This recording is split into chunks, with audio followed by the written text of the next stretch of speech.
بسم الله الرحمن الرحيم. Salam alaikum wa rahmatullah. Aujourd'hui, nous nous retrouvons avec Kahina une nouvelle fois qui va nous parler de Marie, Maryam. Assalamu alaikum wa rahmatullah. Kahina, pourquoi tu as choisi de parler de Marie? J'ai choisi de parler de Marie parce que Marie a une place éminente dans le Coran. Ce qu'il faut savoir, c'est que Marie a reçu la révélation divine à travers l'archange Gabriel.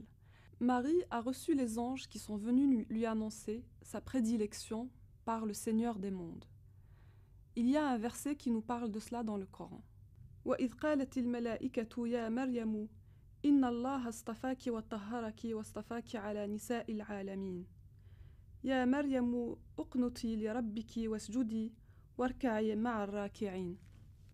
Dieu dit dans le Coran: Ô Marie, je t'ai élue et purifiée. Je t'ai élue sur les femmes de l'univers.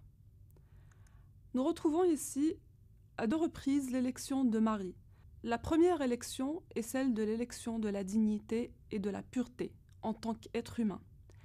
La deuxième élection est celle de la femme qui va enfanter Jésus. Donc nous retrouvons bien dans ce verset coranique deux élections. Mais ce qu'il faut comprendre aussi, c'est que Marie est élue au même titre que les prophètes. Marie, dans l'islam et dans le Coran, est élevée au degré de la dignité prophétique. Ça, c'est quelque chose de très très important qu'il faut absolument valoriser et mettre en avant. Il est important de souligner que certaines exégèses du Coran ont fait une lecture misogyne de celui-ci et ont mis sous silence cette place distinguée et très importante qui a été donnée par Dieu à Marie. Marie, dans le Coran, est également la figure féminine qui réactualise le témoignage du monothéisme, à l'instar d'Abraham qui jusque-là représentait le père des trois monothéismes.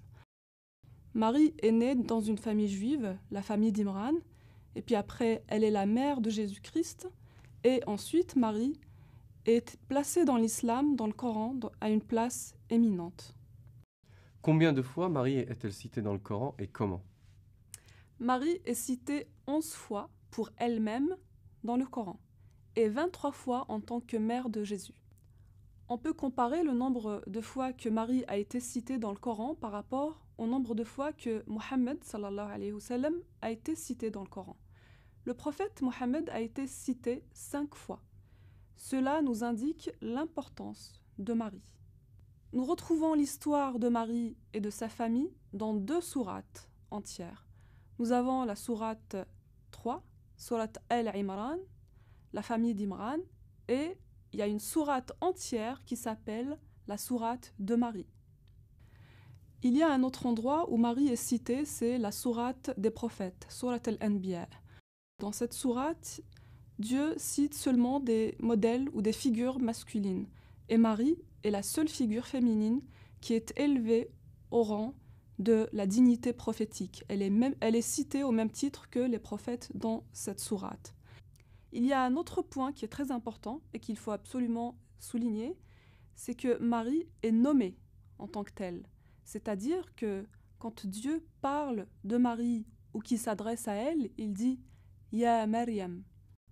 On peut en déduire le degré d'intimité et de proximité de Marie avec le Créateur des mondes. En effet, vous-même, quand vous vous adressez à une personne étrangère de laquelle vous n'êtes pas proche, en général, vous la vous voyez et vous dites « monsieur » ou « madame » un tel. Là, non. Marie est nommée directement. Dieu dit « Ya Maryam ».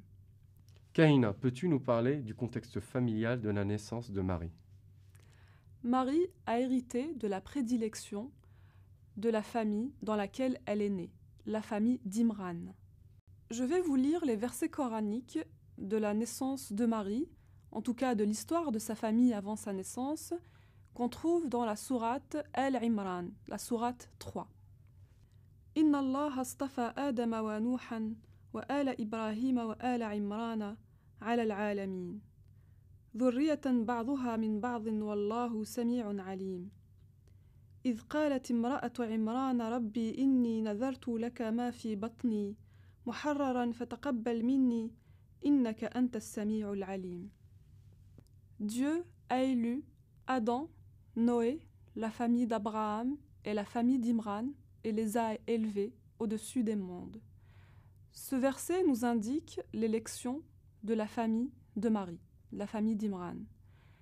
Et Marie a hérité de cette élection.